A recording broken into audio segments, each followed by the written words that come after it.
DCB മീഡിയയുടെ പുതിയൊരു വീഡിയോയിലേക്ക് സ്വാഗതം. സംസ്ഥാനത്ത് മെയ് മാസത്തെ പെൻഷൻ വിതരണം ആരംഭിച്ചിരിക്കുന്നതിൻ്റെ വിവരങ്ങളാണ് നിങ്ങളുമായി ഷെയർ ചെയ്യുന്നത്. വിശദ വിവരങ്ങളിലേക്ക് കടക്കുന്നതിന് മുൻപായി ചാനൽ ആദ്യമായി കാണുന്നവർ സബ്സ്ക്രൈബ് ചെയ്യുക. വീഡിയോ ലൈക്ക് ചെയ്ത് സപ്പോർട്ട് തരിക. ഫേസ്ബുക്കിൽ കാണുന്നവർ പേജ് ഫോളോ കൂടി ചെയ്യുക. കേരളത്തിൽ UDF സർക്കാർ അധികാരമേറിയതിന് ശേഷമുള്ള ആദ്യത്തെ ക്ഷേമ പെൻഷൻ വിതരണമാണ് മെയ് മാസത്തെ പെൻഷൻ വിതരണം. വാർദ്ധക്യകാല പെൻഷൻ, വിധവാ പെൻഷൻ, ഭിന്നശേഷി പെൻഷൻ, കർഷക തൊഴിലാളി പെൻഷൻ തുടങ്ങിയ 5ഓളം സാമൂഹ്യ സുരക്ഷാ പെൻഷനുകളും സർക്കാർ ധനസഹായത്തോടെ പെൻഷൻ വിതരണം ചെയ്യുന്ന 16 ക്ഷേമനിധി ബോർഡ് പെൻഷനുകളും ലഭിക്കുന്ന ഗുണഭോക്താക്കൾക്കാണ് മെയ് മാസ പെൻഷൻ തുകയായ 2000 രൂപ വീതം ലഭിക്കുന്നത്. ഇതിനായി 1070 കോടി രൂപ അനുവദിച്ചതായി ധനമന്ത്രി കൂടിയായ മുഖ്യമന്ത്രി ശ്രീ VD സതീശൻ കഴിഞ്ഞ ആഴ്ച തന്നെ അറിയിച്ചിരുന്നതാണ്. കൂടാതെ പെൻഷൻ വിതരണത്തിനും ശമ്പള വിതരണത്തിനുമൊക്കെയായി 1800 കോടി രൂപ നാളെ മെയ് 26 ചൊവ്വാഴ്ച റിസർവ് ബാങ്ക് വഴി കടപ്പത്ര ലേലത്തിലൂടെ സംസ്ഥാനം കടമെടുക്കുന്നുണ്ട്. UDF സർക്കാർ അധികാരമേറിയ ശേഷമുള്ള ആദ്യത്തെ കടമെടുപ്പാണിത്. മെയ് 27 ബുധൻ കൂടാതെ മെയ് 28 വ്യാഴം എന്നീ 2 ദിവസങ്ങൾ ബക്രീദ് പ്രമാണിച്ച് സംസ്ഥാന സർക്കാർ പൊതു അവധിയായി പ്രഖ്യാപിച്ചിട്ടുണ്ട്. ആ 2 ദിവസം ക്ഷേമ പെൻഷൻ വിതരണം സംസ്ഥാനത്തുണ്ടാകില്ല. അതിനാൽ തന്നെ മെയ് 29 വെള്ളിയാഴ്ച മുതലായിരിക്കും സഹകരണ ജീവനക്കാർ വഴി വീടുകളിലേക്ക് നേരിട്ടുള്ള പെൻഷൻ വിതരണം സജീവമാവുക. സംസ്ഥാനത്ത് 24 ലക്ഷത്തോളം ഗുണഭോക്താക്കൾക്കാണ് സഹകരണ ജീവനക്കാർ വഴി കൈകളിലേക്ക് നേരിട്ട് പെൻഷൻ ലഭിക്കുന്നത്. വീടുകളിലേക്കുള്ള പെൻഷൻ വിതരണം പൂർത്തിയാകുവാൻ സാധാരണഗതിയിൽ 10 ദിവസത്തോളം സമയമെടുക്കാറുണ്ട്. അതിനാൽ മെയ് അവസാന ആഴ്ച തുടങ്ങിയ പെൻഷൻ വിതരണം പൂർത്തിയാകുന്നത് ജൂൺ മാസത്തിലെ ആദ്യ ആഴ്ചയോടെ ആയിരിക്കും. ബാങ്ക് അക്കൗണ്ടുകളിലേക്ക് 26 ലക്ഷത്തോളം പേർക്കാണ് ക്ഷേമ പെൻഷനുകൾ ലഭിക്കുന്നത്.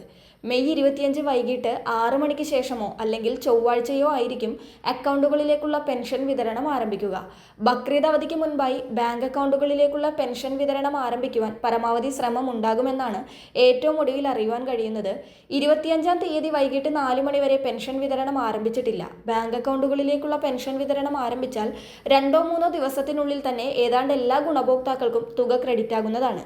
അതിൽ കേന്ദ്ര സർക്കാരിൻ്റെ പെൻഷൻ വിഹിതമുള്ളവർക്ക് 200 രൂപ, 300 രൂപ, 500 രൂപ എന്നിങ്ങനെയുള്ള വിഹിതങ്ങൾ കുറവായിട്ടായിരിക്കും ആദ്യഘട്ടത്തിൽ ക്രെഡിറ്റ് ആവുക.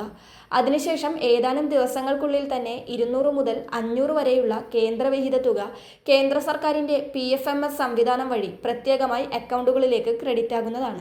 ക്ഷേമ പെൻഷനുകൾ ലഭിക്കുന്ന എല്ലാവരും അറിയേണ്ട പ്രധാനപ്പെട്ട മറ്റൊരു കാര്യം, പഞ്ചായത്ത് തിരഞ്ഞെടുപ്പ്, നിയമസഭാ തിരഞ്ഞെടുപ്പ് തുടങ്ങിയവയെല്ലാം പൂർത്തിയായതോടെ അനർഹരെ ഒഴിവാക്കി അർഹരായവർക്ക് മാത്രം പെൻഷൻ നൽകുന്ന നടപടി വീണ്ടും സജീവമാക്കിയിരിക്കുകയാണ്. 62 ലക്ഷത്തോളം വരുന്ന ക്ഷേമ പെൻഷൻ ഗുണഭോക്താക്കളിൽ നാളിതുവരെ വരുമാന സർട്ടിഫിക്കറ്റ് സമർപ്പിക്കാത്ത 2.5 ലക്ഷത്തോളം പേർക്ക് പെൻഷൻ തുടർന്ന് കിട്ടുന്നതിനായി വരുമാന സർട്ടിഫിക്കറ്റ് സമർപ്പിക്കേണ്ട അവസാന തീയതിയായി നിശ്ചയിച്ചിരിക്കുന്നത് ജൂൺ 30 ആണ്.